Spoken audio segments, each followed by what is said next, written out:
sekali lagi serius berantas judi daring. Kasus seorang ayah menjual anak balitanya karena jerat judi daring di Tangerang menggambarkan dampak merusaknya kejahatan ini bagi orang-orang kecil dan miskin. RA, seorang ayah di Tangerang, Banten, dengan tega menjual anaknya yang berusia 11 bulan senilai 15 juta rupiah.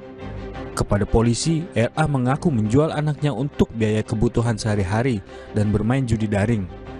Sudah 6 bulan RA yang pengangguran ini kecanduan judi daring.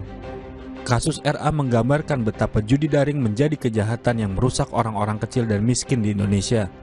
Sebagaimana judi pada umumnya, orang-orang kecil dan miskin dibuai harapan bisa mendapatkan uang dalam jumlah besar dengan waktu singkat.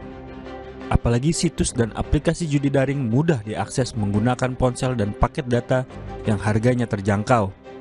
Belum lagi, deposit yang harus dibayar untuk bisa bermain judi daring sangat murah, sehingga banyak orang miskin dan berpenghasilan pas-pasan bisa memainkannya.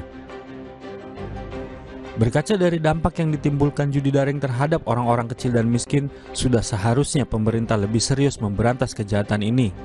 Sebenarnya tak sulit memberantas judi daring, asal ada niat dan kemauan.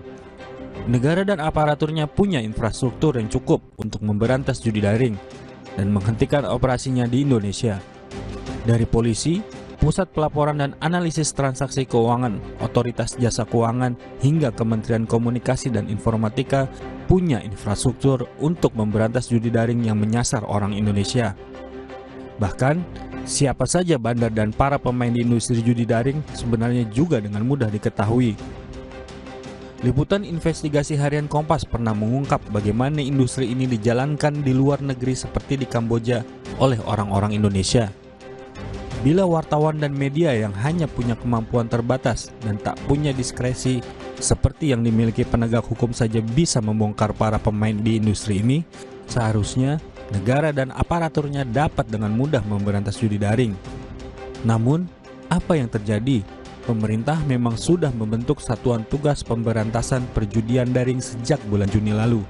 Namun, hasil kerja Satgas ini nyaris belum berdampak terhadap ekosistem judi daring di Indonesia. Mereka masih leluasa beroperasi dan menyasar orang-orang kecil dan miskin di Indonesia.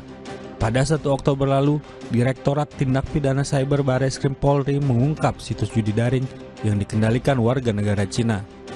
Ada dugaan uang besar dari industri judi daring mengalir dan dinikmati banyak pihak. Hal inilah yang membuat judi daring sulit diberantas. Sekali lagi, kita mempertanyakan keseriusan pemerintah dan aparaturnya dalam memberantas judi daring. Apalagi dari hari ke hari korban nyata judi daring adalah orang-orang kecil dan miskin.